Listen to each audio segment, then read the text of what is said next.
Hello students. Last lecture में हमने fishes में पिट्यूटरी ग्लैंड के बारे में पढ़ा था। आज हम फिशेस में थायराइड ग्लैंड के बारे में पढ़ेंगे। थायराइड ग्लैंड का ओरिजिन, शेप, हिस्टोलॉजी, हॉर्मोन्स और उसके फंक्शंस के बारे में पढ़ेंगे। जो थायराइड ग्लैंड होती है वो फिशेस में फेरिंग्स के फ्लोर से एज मीडियन इवेजिनेशन अराइज होती है। इसकी जो लोकेशन होती है फिशेस की डिफरेंट स्पीसीज़ में अलग अलग होती है। For example, in Cyclostomata follicle of thyroids पाए जाते हैं और ये डिस्पर्स्ड होते हैं around the ventral aorta and do not form compact capsulated structure. Next जो बोनी फिशेस होती हैं ये फर्स्ट ब्रेंकियल आर्क के नीचे दोनों साइड पाई जाती हैं, और जो टीलियस फिशेस होती हैं उनमें ये एफरेंट ब्रेंकियल जो गिल्स की एफरेंट ब्रेंकियल आर्टरीज होती है उसके साथ पाई जाती हैं। In other teleosts the follicles of thyroid migrate to distant unusual localities such as liver, kidney, brain, eye, gut, spleen, gonads etcetera as in platyfishes. अब हम इनका शेप्स देखें तो शेप्स भी अलग अलग फिशेस में इनका शेप भी अलग अलग होता है। फॉर एग्ज़ाम्पल, इन साइक्लोस्टोम्स जो फिश थायराइड ग्लैंड होती है वो फॉलिकल्स के फॉर्म में होती है। इन एलास्मोब्रेंक और बोनी फिशेस में thyroid is a compact structure. और जो कुछ बहुत सारी टीलियस फिशेस होती हैं उनमें ये थायराइड ग्लैंड जो होती है डिफ्यूज स्ट्रक्चर में होती है, और वो स्मॉल मॉस जो इसके स्मॉल मॉसेस होते हैं वो फॉलिकल्स कहलाते हैं। In Dipnoi thyroid comprises a pair of interconnected lobes. उस डिप्नोई में ये लोब्स के फॉर्म में प्रेजेंट होती है। हेट्रोट्रॉपिक और ectotropic thyroid follicles in many fishes. It is such a condition in which thyroid follicles are scattered to distant unusual localities.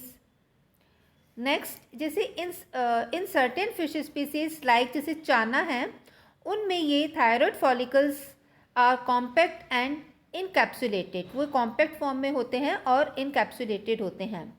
और जो क्लेरिस फिश होती है उसमें thyroid is condensed in 3 patches but without a capsule. उसमें thyroid gland जो होती है वो 3 पैचेस में कंडेंस्ड फॉर्म में होती है, लेकिन उसमें कैप्सूल नहीं पाया जाता है। Histology of thyroid gland.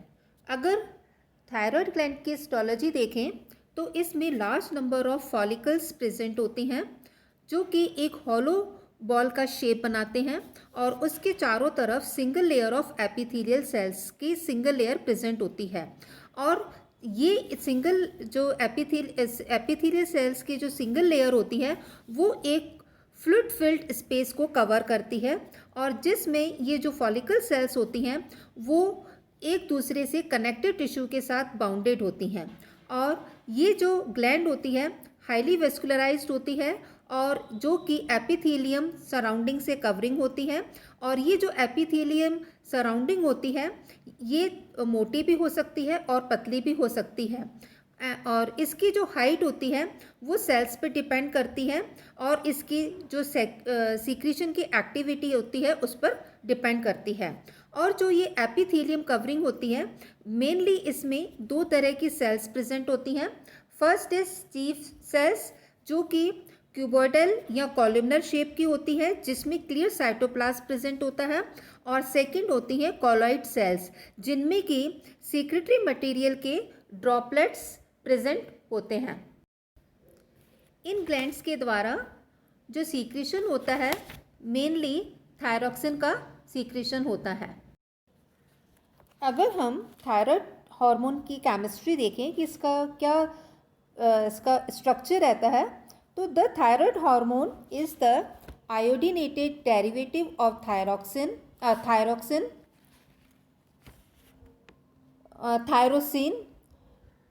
Which is an amino acid. ये एक प्रकार का अमीनो एसिड है। The very first step in their production is the absorption of iodide from the surroundings and its active secretion through follicular epithelium into the lumen of the follicles. The iodide in lumen is oxidized into iodine and bounded with a protein called, जिसे हम thyroglobulin कहते हैं. The latter is splitted by a protease enzyme forming 4 different kinds of iodine bearing molecules. Thyroid gland के द्वारा thyroxine hormone का जो secretion होता है वो एडिनोहाइपोफाइसिस के द्वारा सीक्रेटेड टीएसएच के द्वारा कंट्रोल होता है. इस स्लाइड में हम थायराइड ग्लैंड का स्ट्रक्चर देख सकते हैं. जो फर्स्ट ए सेक्शन दिखाई दे रहा है, A part, this is the typical thyroid gland. और जो बी सेक्शन हमें दिखाई दे रहा है ये एनकैप्सुलेटेड स्ट्रक्चर है थायराइड ग्लैंड का. और जो सी सेक्शन है इसमें जो है ये 2 थायराइड फॉलिकल्स का सेक्शंस हैं. ये transverse section of thyroid gland के हैं. अब हम थायराइड ग्लैंड्स के फंक्शंस के बारे में पढ़ेंगे. ये जो थायराइड ग्लैंड के फंक्शंस होते हैं ये भी अलग अलग फिशेस में अलग अलग तरह के होते हैं. फर्स्ट, जैसे थायराइड हार्मोन्स जो होता है ये इसका रोल होता है ऑक्सीजन कंजम्पशन का इन फिशेस में, जो कि ये फिशेस में ऑक्सीजन कंजम्पशन को कंट्रोल करता है.